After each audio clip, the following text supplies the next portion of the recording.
इस బంగారం ధరలు మళ్ళీ తగ్గాయి 10 గ్రాముల 24 క్యారెట్ల బంగారం ధరపై 1910 రూపాయలు తగ్గి ఇప్పుడు 1,20,490 రూపాయల దగ్గర ట్రేడ్ అవుతోంది గోల్డ్.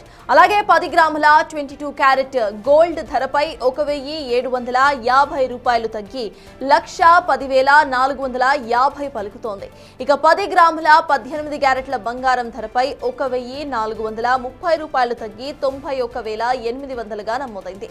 హైదరాబాద్, విజయవాడ, విశాఖపట్నంలో దాదాపు ఇవే రేట్స్ కనిపిస్తున్నాయి.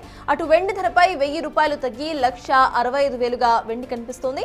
నిన్నటి ధరలతో పోల్చుకుంటే ఇవాళ తులం బంగారం ధరపై దాదాపు 2,000 రూపాయలు తగ్గినట్లే కనిపిస్తోంది.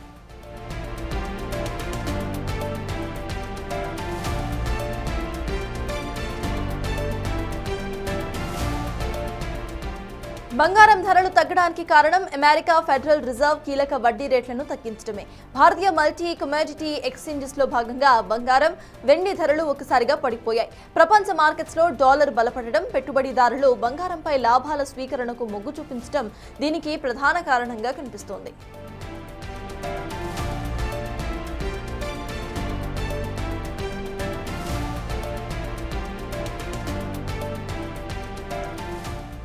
అయితే యుఎస్ ఫెడ్ వడ్డీ రేట్లను 25 బేసిస్ పాయింట్లు తగ్గించినప్పటికీ కూడా ఫెడ్ చైర్మన్ జెరోమ్ పావెల్ డిసెంబర్లో రేట్ల తగ్గింపు అనేది ఖచ్చితంగా జరిగే నిర్ణయం కాదు అని స్పష్టం చేశారు. ఈ ప్రకటన మార్కెట్లలో కొద్దిగా అనిశ్చితిని పెంచింది. కానీ సాధారణంగా వడ్డీ రేట్లు తగ్గినప్పుడు డాలర్ బలహీనపడి బంగారానికి డిమాండ్ పెరుగుతూ ఉంటుంది. ప్రస్తుత ప్రకటనలో డాలర్ బలం పుంజుకోవడంతో బంగారంపై ఒత్తిడి పెరిగి ధరలు పడిపోయాయి. పెట్టుబడిదారులు బంగారంలో పెట్టుబడులు ఉపసంహరించుకుని డాలర్ ఆధారిత ఆస్తుల వైపు మళ్లుతున్నట్టుగా మార్కెట్ వర్గాలు చెబుతున్నాయి.